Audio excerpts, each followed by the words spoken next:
To have Sowore. Comrade is on the line. Hello, comrade. How are you? Good morning. Can you hear me loud and clear? I can hear you loud and clear.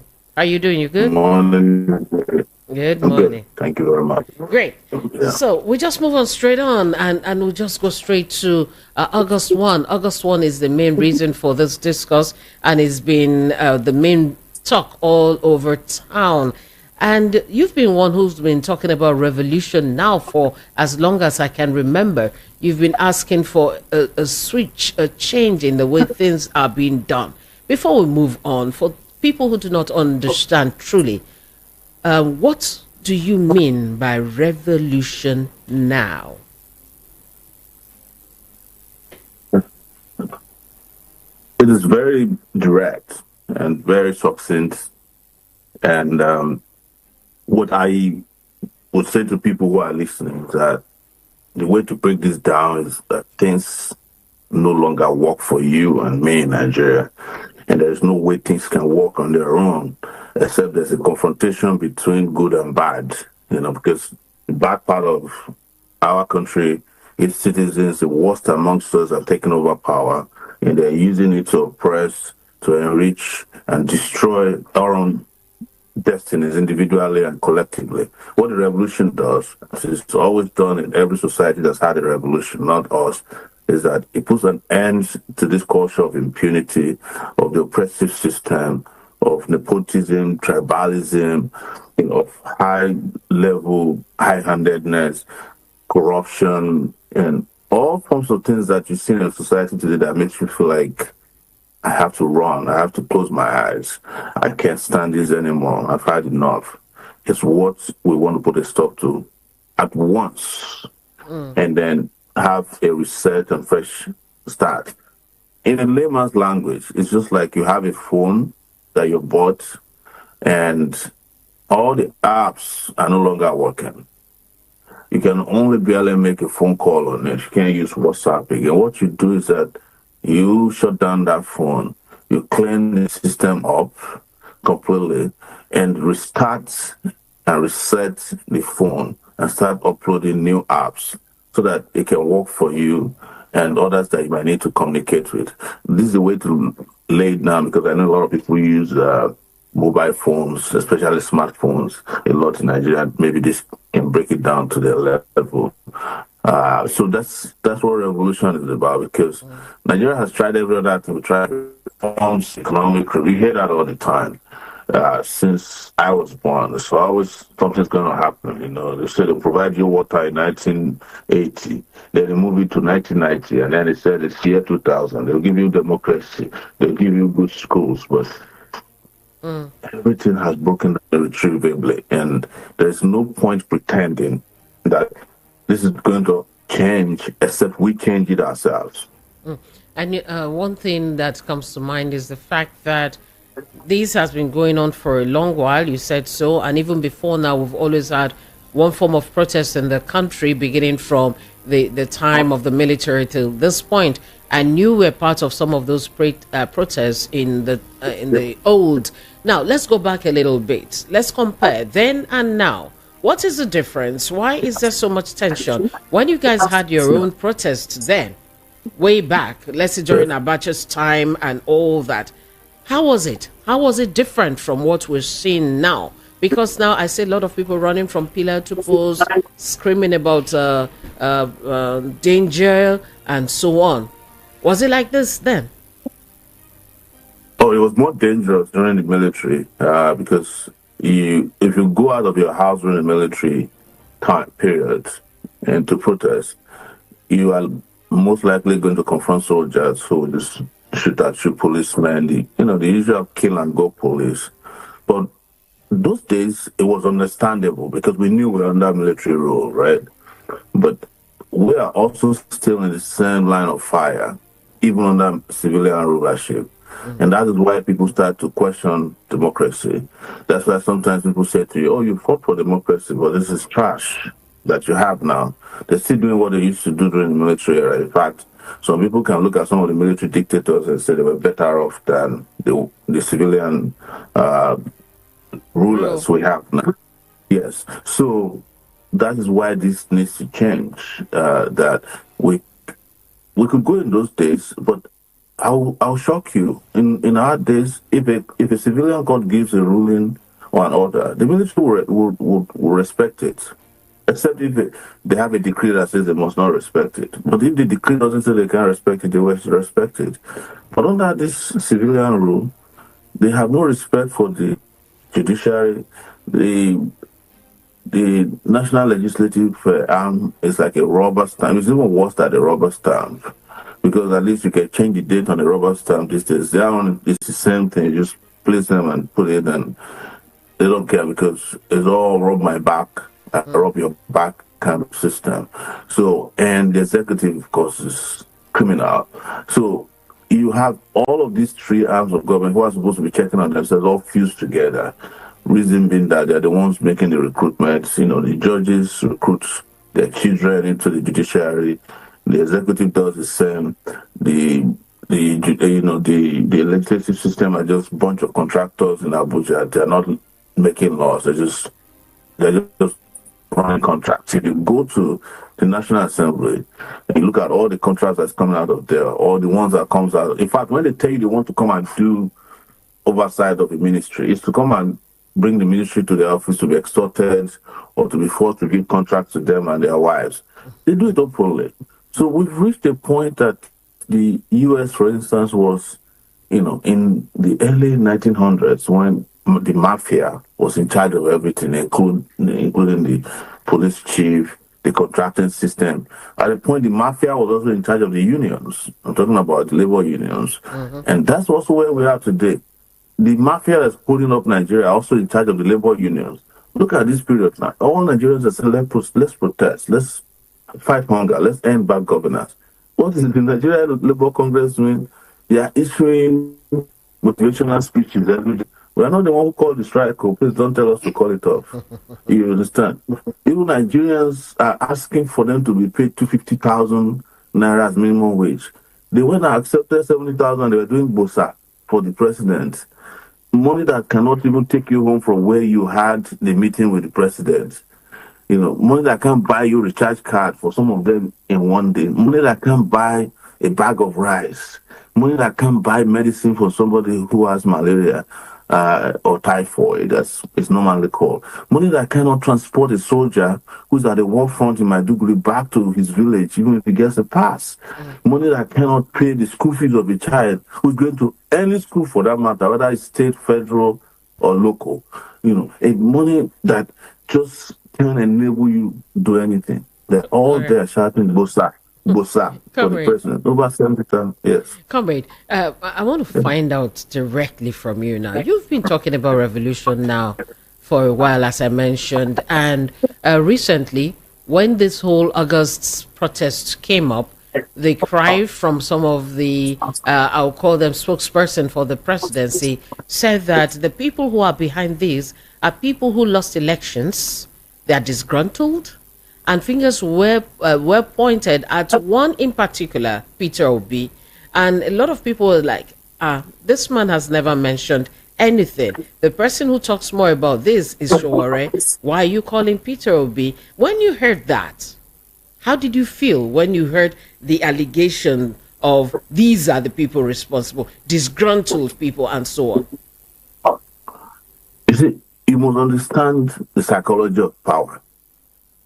If they look at society and they see dissent, they see resistance, and they see that there's mobilization going on in society, they will look for the weakest link to break the resistance. They understand that Peter Obi doesn't like problems. So in mentioning his name, they know he will deny it. And he will start helping them to demobilize his followers, who are likely young Nigerians who are restless. That's why they mentioned his name. If they mention my name, Thunder will just fire them immediately. You understand? So, because, we'll be raining bricks on them. They know that. They understand who I am. They understand. Bayo Ononuga used to be a journalist. He used to cover my activities at the University of Lagos in the 90s. He knows the way I think. And that's what I was saying on the show the other day. I'm surprised that Peter Obi is going to court to sue him. If they say you're organizing a protest, it's not a good thing for the people. Why would you say it's defamatory? There's nothing defamatory in doing a good thing. But they know him. They know Peter Obi would just be parking aside. Please, I don't want problem more. That's why they are calling Peter Obi now. If you look at the release yesterday again, they've changed that. They have now claimed that the planners are faceless. Yes. Even though we are showing our face on it. That's what Bayo Onanuga wrote yesterday on Twitter, that the planners are faceless.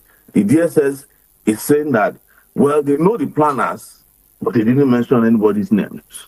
Because they know who we are. That if you mention our names, you are only pouring petrol inside an already raging fire.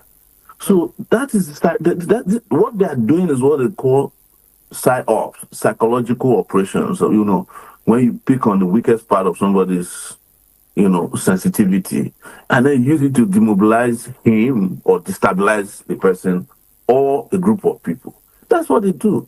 So it didn't start with Bayo Onanuga.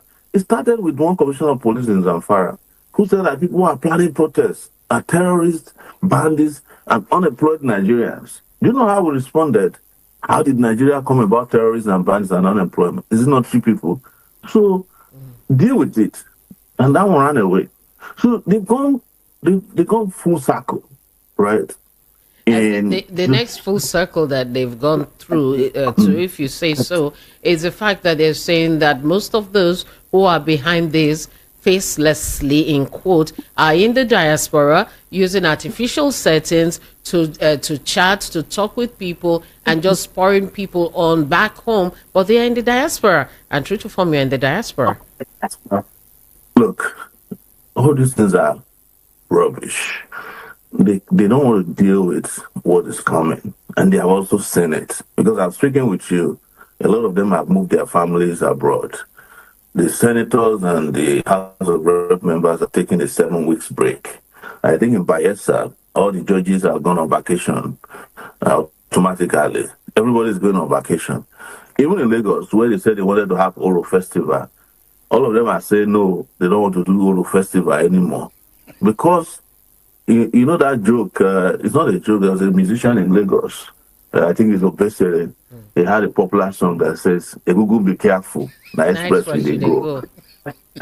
So they know that you don't have enough masquerades or Egungun in Lagos to stop what is coming. So it's the same thing around the country. And it's the same thing in the north, it's the same thing in the south, it's the same thing in north central, northwest, northeast, southeast, and the southern part of Nigeria, southwest. They've used everything. They've used religion. They're not using religion a lot this time because they have exhausted religion. They've already put on Nigeria a Muslim ticket. So nobody's going to say, well, it is because we don't have a Christian.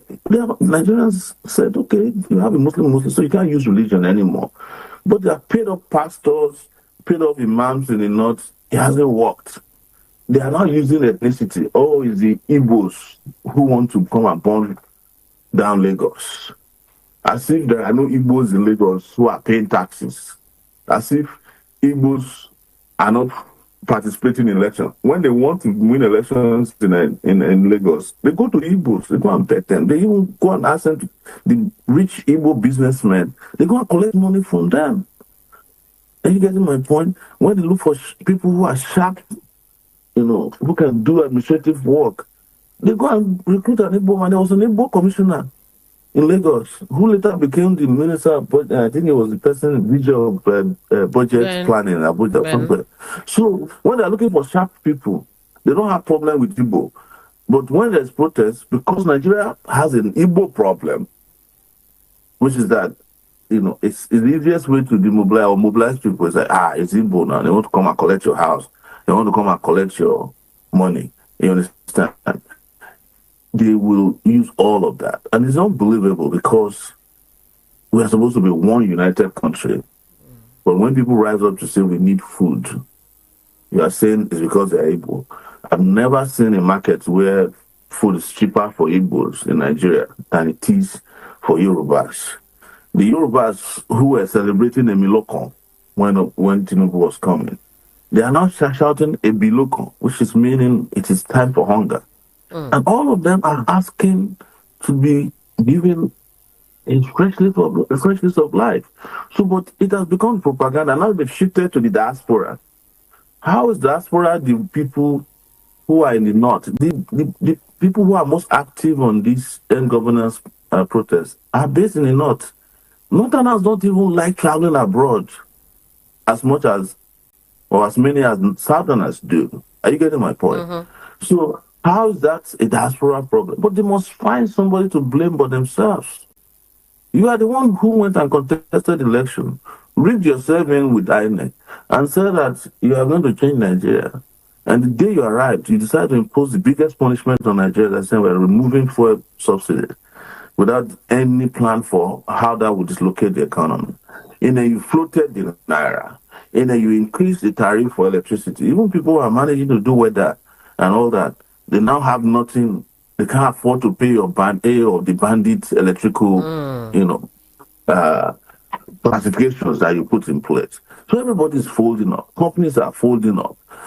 So now people are saying we want to reset our system, and you're accusing them of being Igbos. Okay. As if Yorubas don't get hungry, or like Hausas are not hungry, or Fulanis are not hungry, or Ibibios are not hungry. Okay. So I'm just explaining this so that people can understand, including those who might have been fooled into believing their propaganda. That has nothing to do with your ethnicity. That's something to do with your humanity.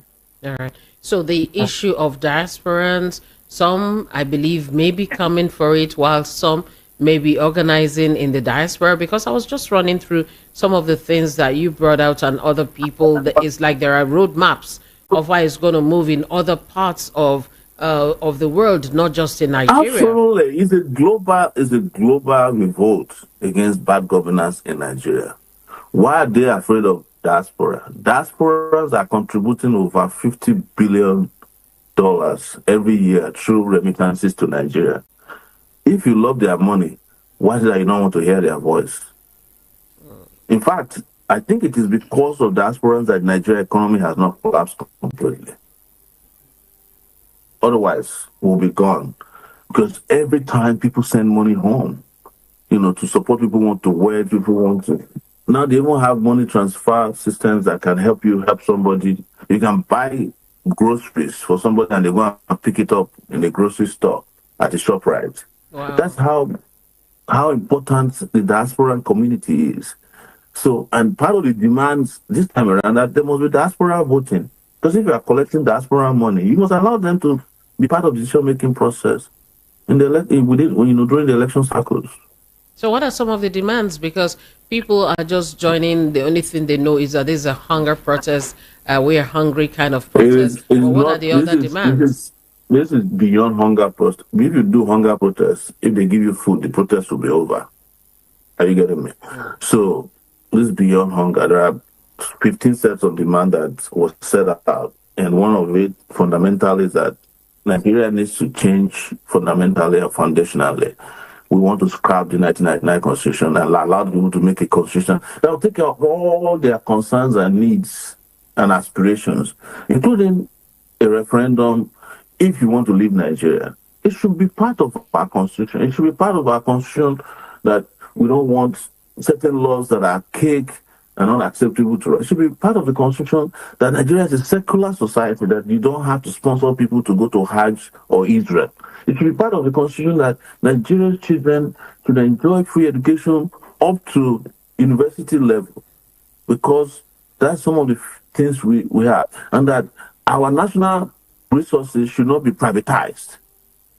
And the reason I'm saying that is that you were mentioning Dangote recently before you came on the show. I think you were reading somewhere said Dangote's, they told you a few years ago that government has no business in business. Exactly. So they started selling every NEPA, the cement company. By the way, it wasn't not Boko Cement that Dangote first bought. Most of the companies he has are bought from the Nigerian government. They sold it. They sold all the power stations to all these individuals. Sold all But the you know what they government do? houses to Yes, individuals. yes, government houses. But they turn around and started using government as a collateral to take loans, to get letters of credit. Dangote became an activist because government is no longer available for that cheap business that he does. He has waivers. You understand? Dangote, who told you years ago that we need to buy, we need to sell all our refineries, saying he wants to sell his refinery back to the government.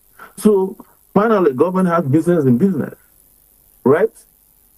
So we're going to collect back everything that belongs to the nation. Let the nation run its own enterprises, and then appoint people there. There's no reason why Nigeria should be helping Ethiopia Airways, British Airways, Lufthansa, Emirates to be making profit when we could have where we could have kept Nigeria Airways, and by now it would have over 5,000 planes. Joseph has a question. Joseph? Yes. Joseph? Go ahead. Sowore, the traditional ruler and the cleric are begging the faceless or diaspora or whatever, the organizer, that they should give the president a time, because the president is making effort to address some of this issue. Assuming you are in the seat of president, you are in the position of president, what are the measures you would be using when you are confronted with this kind of situation? If I was president of Nigeria at this point, I will immediately look at the demands and call for a meeting, not of traditional rulers, but of Nigerians. I'll be on Twitter Spaces, I'll be on Facebook Live. I will ask everybody to be collecting opinions, and I'll be holding meetings with everybody that is necessary. I will even attend the protest myself to address the protest, to ask what do you want, and we'll start working right there to solve the problems. But the biggest problem Nigeria has is that Nigeria keeps doing things the old way, the wrong way, and expecting a different result. This traditional ruler, this is what they do.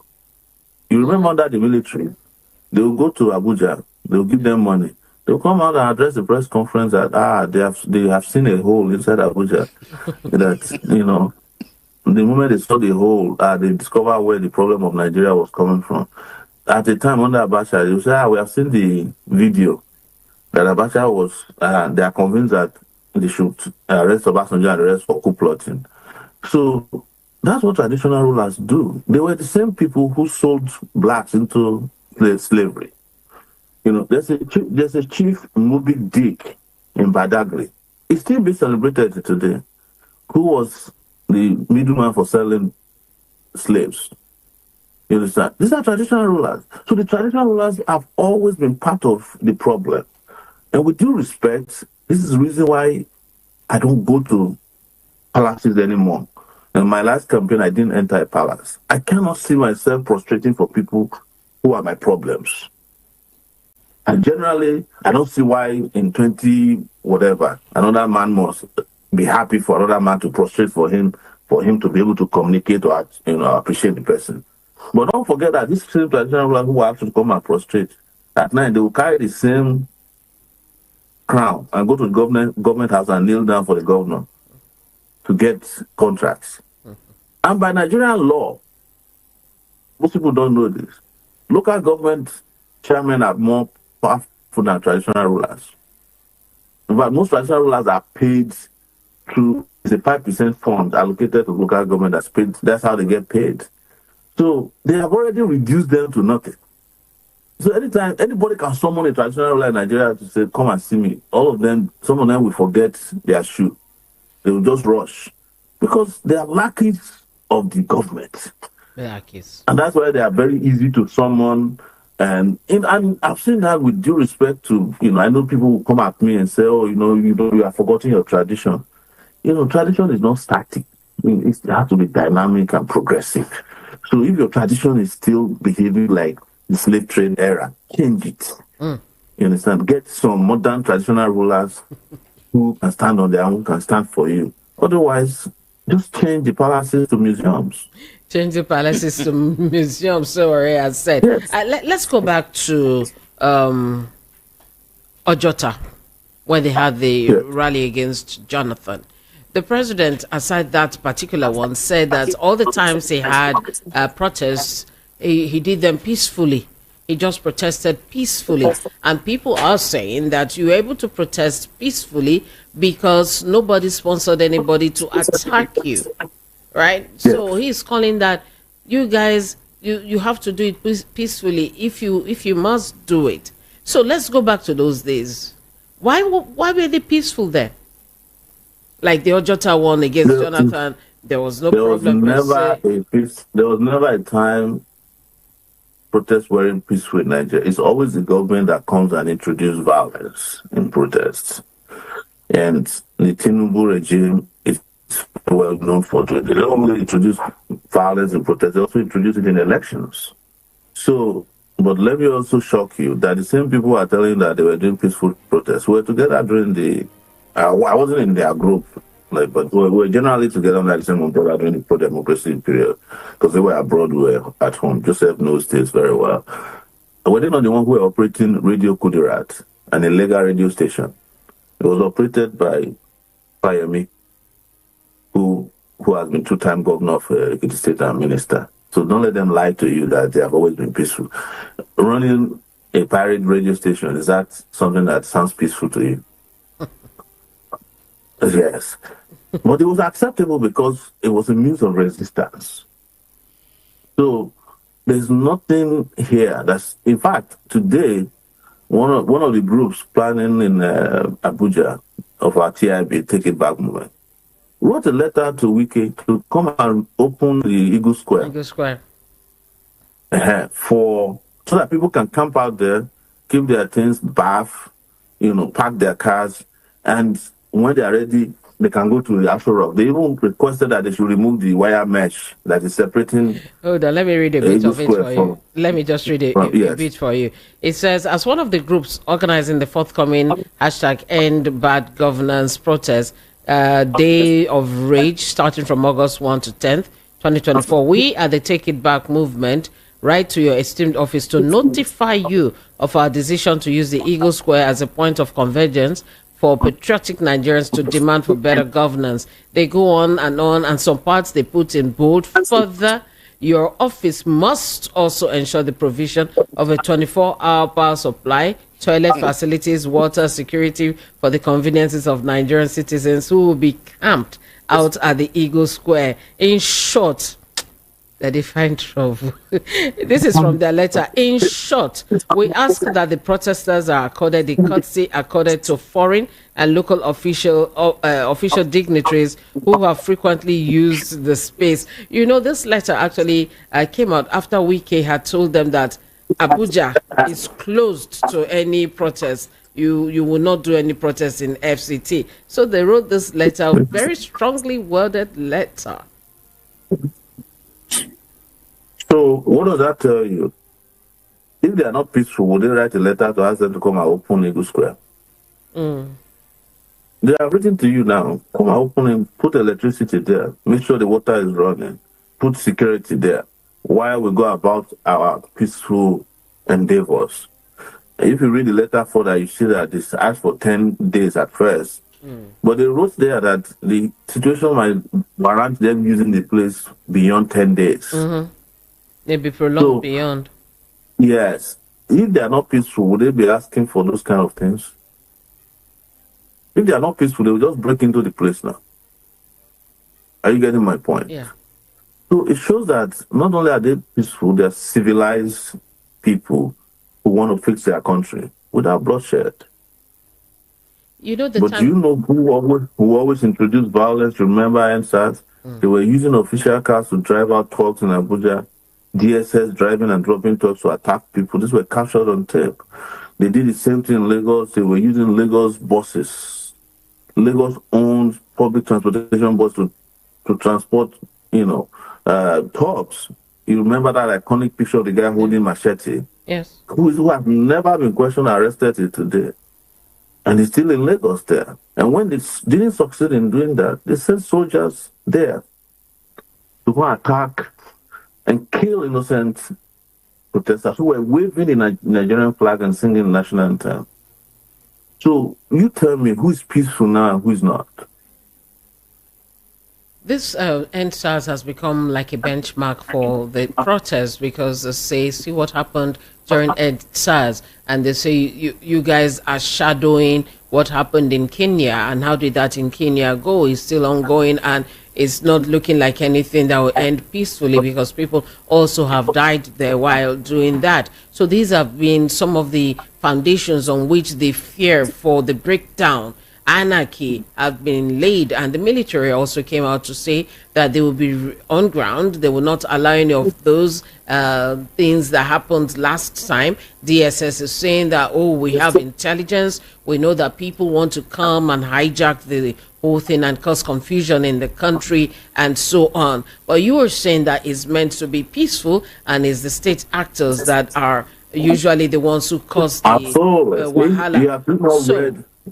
Have you not read tweets by there's a guy who's a spokesperson to the president who wrote a tweet that a silent majority is organizing to attack peaceful protesters. He works directly with the president. It's on Twitter. This has been going viral for days. And I want to address the military. The military ought to have understood by now that the power of the people is bigger than those of the people in power. Because the military once confronted the people of Nigeria and lost. That's why they are no longer in power today. So I don't know where they are getting the audacity from to tell people that they don't have the right to challenge their oppressors when they themselves are oppressed. Maybe not the top hierarchy, but if you know and hear from what is happening from the rank and file of the military, the police, and all the security agents, I don't think these people know what is coming at them.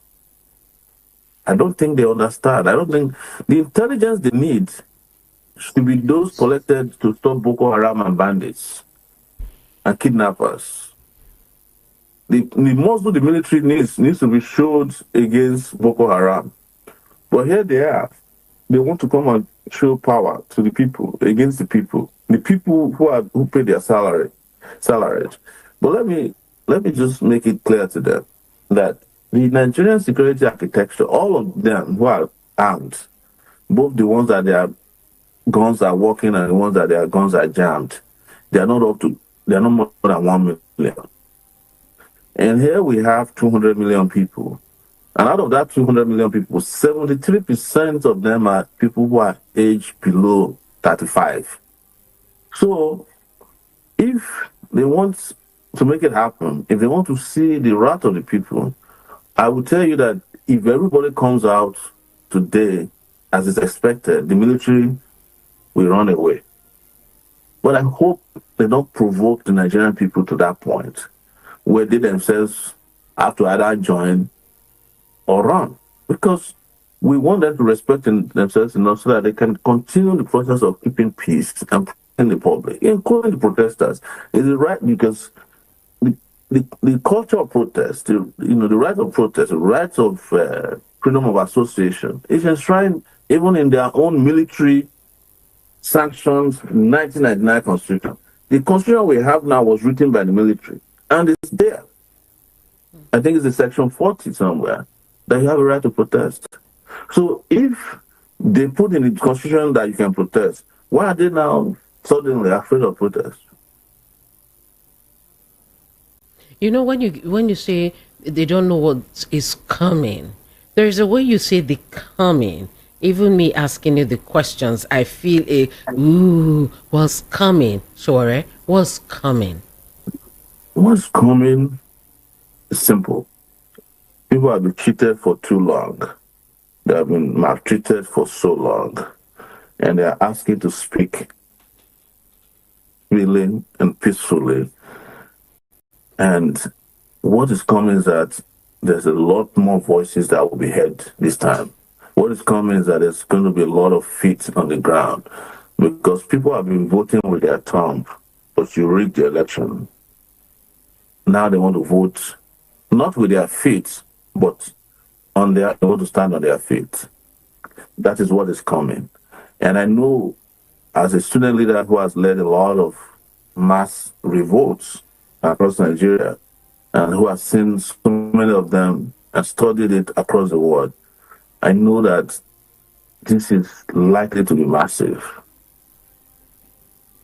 It's likely to be massive. Yes.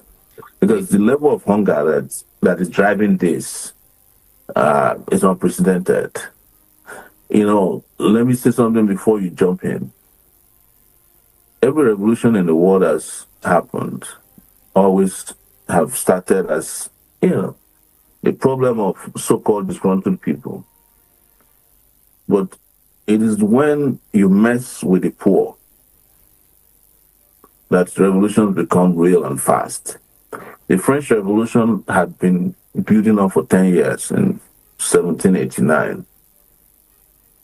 It wasn't until bread became scarce that it became a reality. And the French ruling class at that time were called Bourbons, like our political elites now. They did not recover from that revolution to today. They haven't. And this happened in 1789. Do you know how many centuries we've had since then? 1789, 1889, 1989, and still the Bourbons have not recovered. Because you know what is driving all this? Will kill you, will finish you. It's greed. It's because a few people collect what belongs to everybody. Somebody will work for 35 years. You don't give them their pension, including policemen. An average ASP that retires from the Nigerian police is only paid 1.6 million naira gratuity after 35 years. But the senator in Nigeria receives now 25 million naira per month. Look at that inequality. So some people are collecting maximum wage and some are confined to minimum wage. How's that not going to make it heavy? So where is the poor person in all of these? Because you know that when there is a protest, and if it does break down, because the way the people seem to be talking now, that's one other major fear. The one for Kenya, for instance, they kept showing us the major ones out on the road. There was a clip I watched once that it now spread into the inner cities and people were looting and so on. I know that can happen. That could happen. How do we try to ensure that we do not let that happen? Because during the NSAS, at the end of the day, the ordinary person who we're fighting for too became a victim. How are we going to try to ensure you must that? understand, please, you are in the media, and you must continue to properly situate the narrative of NSAS. NSAS started as a peaceful movement. It was when government started bossing thugs to attack NSAS protesters that the thugs, some of them, when they were pushed back, started looting. It wasn't the NSAS. In fact, the people that were at NSAS at Lekki Togate are some of the people you can refer to as some of the middle class kids, those artists, musicians, movie stars. What are they going to do with a bag of rice from ShopRite or tin tomatoes? What? Are you getting my point? It was the government thugs. They were the people who looted during NSAS were the people who they were using during the election, who they used against NSAS protesters at the initial stage. Let me jump in again. Let me jump in, yes. please. Yes. Yes, what you're saying, we know that. Where I was going to wasn't to say maybe those who took part in the end SARS, because one way or the other we were supported from this corner and the other. I wasn't very active in the media at that point, so because I had taken a step back, so I was able to really participate the way I could participate. What I was going to was the fact that even with this one that we now call state sponsored, which we all saw, right? There was now this breakdown that now affected a lot of people. So I was going to this direction. How can we help to ensure that even if this, hold on, just get me. How can we protect ourselves so that even if these people do try to do that same thing they did then, the ordinary people would not bear the brunt of this miscreant too much? That's where I'm going to. I'm not saying whether the protesters or not. How can we do that? Force the hand maybe of the government to ensure. Go ahead. There were no answers, and this is why history is important. And it's contemporary. This one is verifiable. NSAS had specific locations where people camped out. In Lagos, they camped out in front of the Lagos government house, Alausa Ikeja. They would sleep and wake up there. There were police beside them. Then on the island, there was NSAS in the toll gate. The area called Lekki Toll Gate. Yeah. Lekki Toll Gate is surrounded by some of the most luxurious hotels, including Tinubu's hotel. It's right there. You know, the headquarters of Access Bank is there, right? And several banks and companies and concerns. What I'm saying is that if people decide to camp out somewhere, even people who were living in the surrounding areas were taking food to them to eat. True. I think so. So they'll take food to them. They will on Fridays, like a day like this, they will take turns for the Muslims to pray. On Sundays, they'll take turns for the Christians to worship. Does that look like a bunch of talks to you?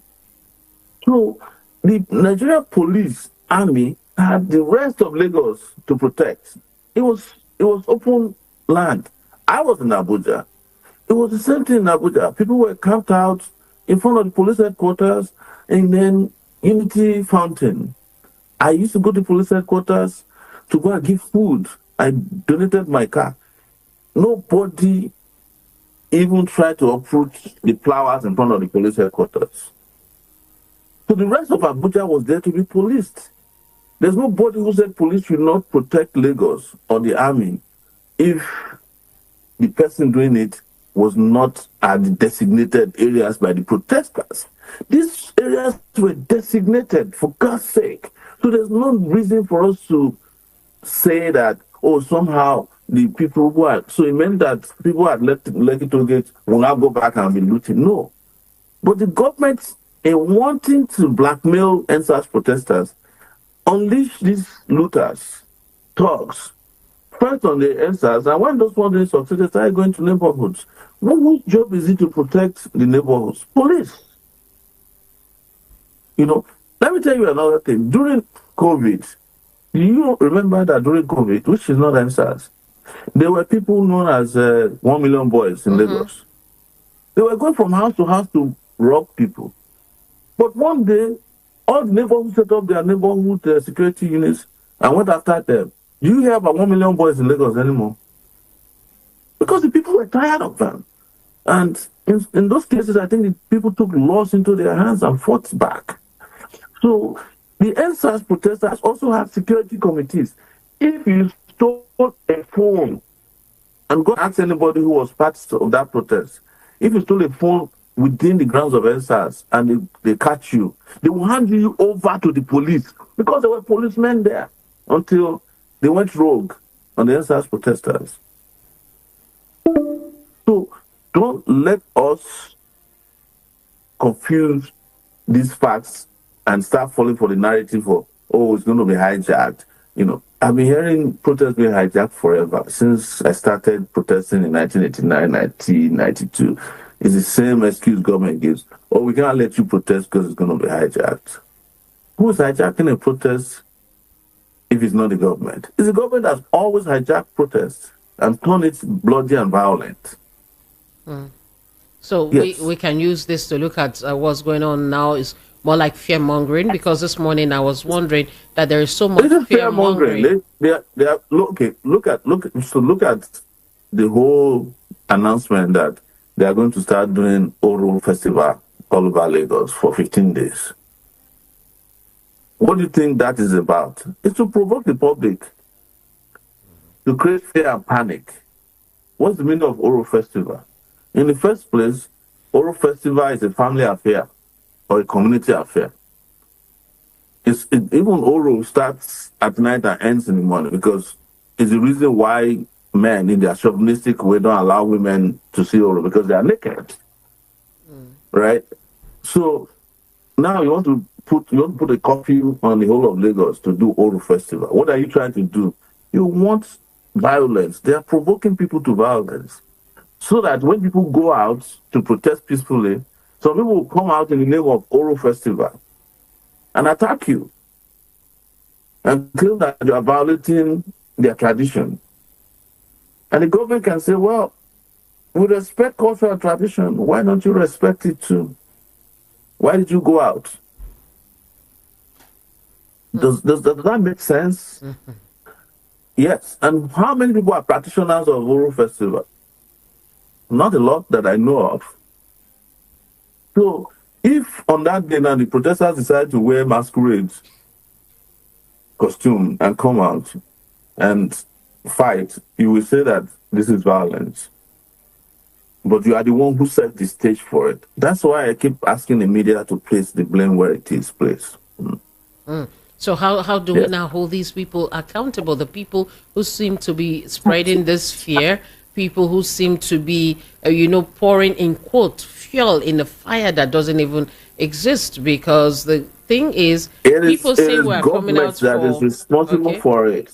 So how do we hold them accountable? For it, because they are running away from their shadows. They are running away from, they have conned people during the election, rigged the election, and made false promises. Now, even the people who were foolish enough to vote for them are now saying they are hungry, find us food.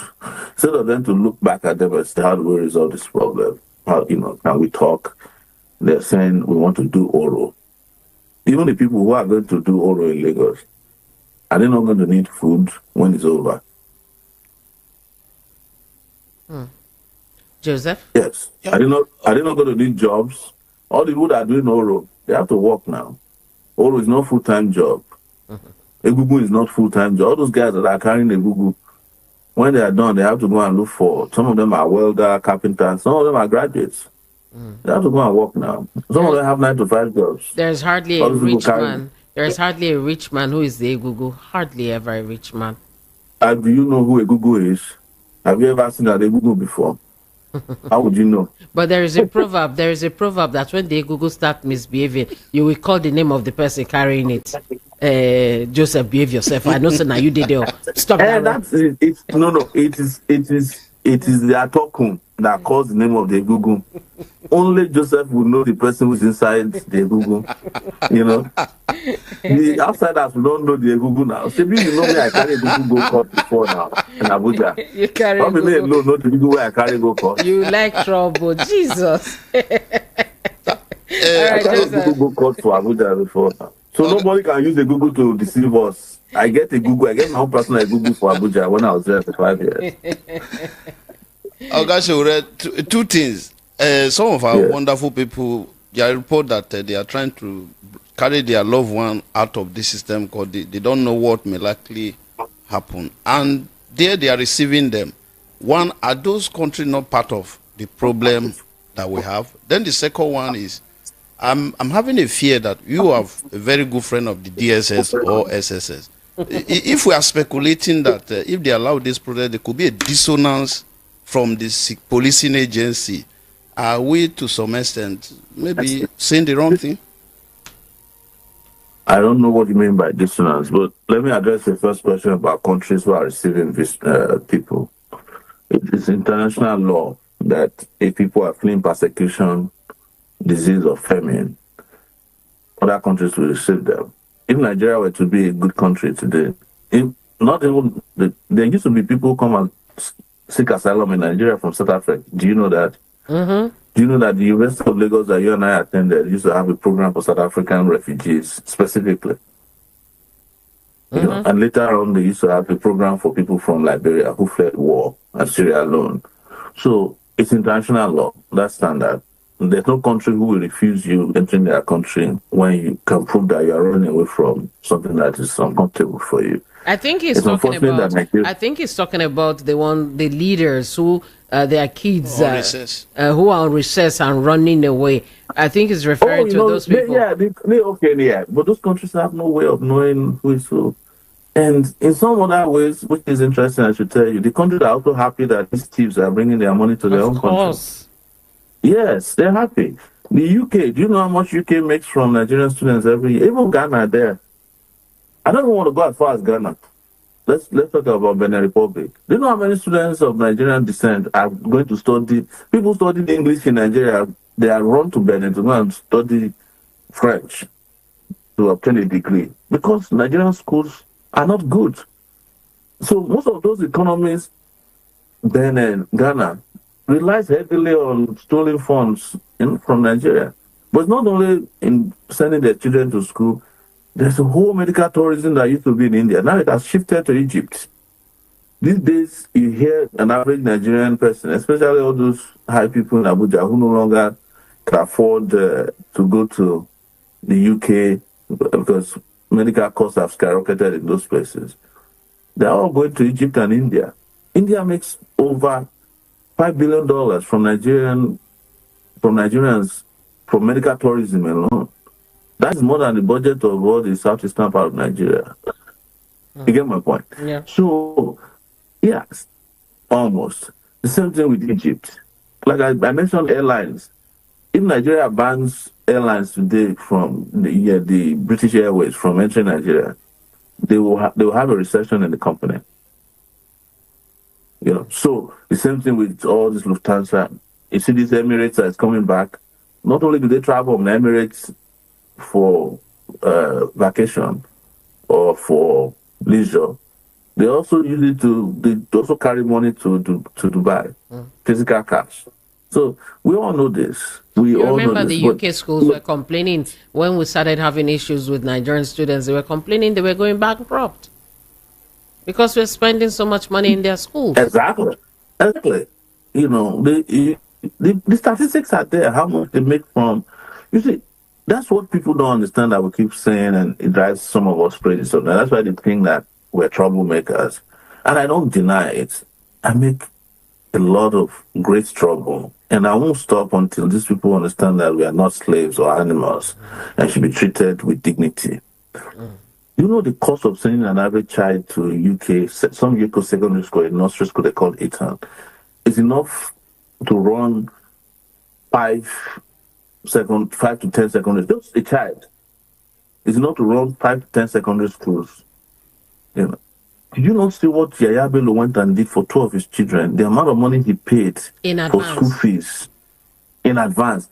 That money is almost $1 million just for 2 kids. That's, if you convert to Naira, is $155 billion, right? Is that not? Mm-hmm. Is that 155 million, right? If you invest 155 million Naira on all the schools in Okene, they will be looking like 5-star hotel bedrooms. If you put toilets there, you put air conditioning, you put solar on the roof, you change everything, you paint it, you pay the teacher very well. But that was spent on the child of 2 of his kids. And that's nothing. You know, if you go to that school and you see the register, you know, and then, you know, their invoices, all the governors are doing it. All the ministers are doing it. Local government chairmen are doing it. Yeah. You know, my sister was telling me about one school in Canada that school is quite expensive. They just want to check it out because they live there. Turned out that with most of the black children they saw in the schools, they are Nigerians. From Nigeria. Nigeria. Now, let me... finish. Please finish. After all this conversation that we're having now, why are you still worried that there will be a protest? You should be thankful that Nigerians are peaceful people. The problem we are going through in Nigeria, it's happened in several countries, and the way the citizens responded is different. Though. Yeah. They Some people respond are, very heavily some against people their are, leaders. okay, some people are This is the wondering. kind of stuff that happened in Romania for years, and one day they just turn their. Have you heard about Romanian Popescu, who Mm-mm. his wife, who and him and his wife were executed in one day? I am not preaching bloodshed. I don't want anybody to be hurt. That's why we're advising the people who are in charge of this institution, army, police, DSS, to restrain themselves and to be patriotic and to be respectful of the rights of Nigerians. Because if they waste anybody's life, they should understand that the way the world works now, they have just taken a loan and they must pay it back, even when they have retired from work and office. Now, you said respecting people's rights and all that.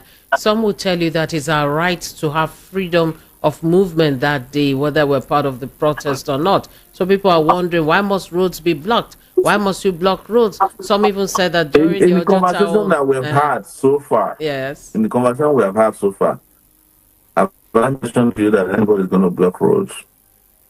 Did we not just have a conversation now that people have requested to use the Eagle Square so that there won't be blockade of road? Even at the Lekki toll gate, there was movement of traffic. They had a whole team that was helping people to pass. You get, and if you can't pass the place because you're afraid of it, then there are alternative routes. Protests are real. They are part of how society dynamically evolve. In fact, they are so important that there's nowhere in the world that protests don't happen, including the US, where everybody says US. There's protests everywhere in the US. Everywhere you turn to, it might be a single protest. US had some of the biggest protests called Black Lives Matter. Historically, you understand? What was Martin Luther King known for? He mobilized all the black people and their friends. That's where he gave the speech, I Have a Dream. They went to the Washington Monument and took over the place for days to fight for the rights of blacks, to have equality, to be able to vote, to have economic opportunities. So the people who want passage will be given passage. But it's advisable that all of us just join at once so that we don't waste time. We can do this. Like I keep telling people, if we all come out by 12 noon, Nigeria problem could be resolved. Will you be in Nigeria? Will you be coming to join from the diaspora, or you are coordinating there? Where you started this show, what did you tell me? You said there's technology now. Yes, and technology allows you to do stuff from wherever you might be. I'm not saying I'm not coming, but I'm just saying that's irrelevant. I'm just one person, right? In 2012, when we did Occupy Nigeria, where was I?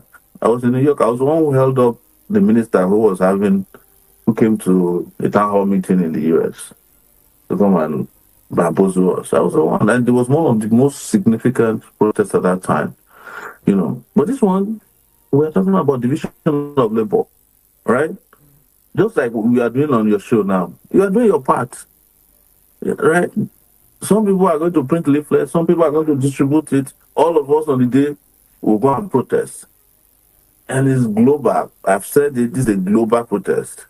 So some people are going to fight online, some people are going to fight offline, some people are going to fight virtually, some people are going to fight in between.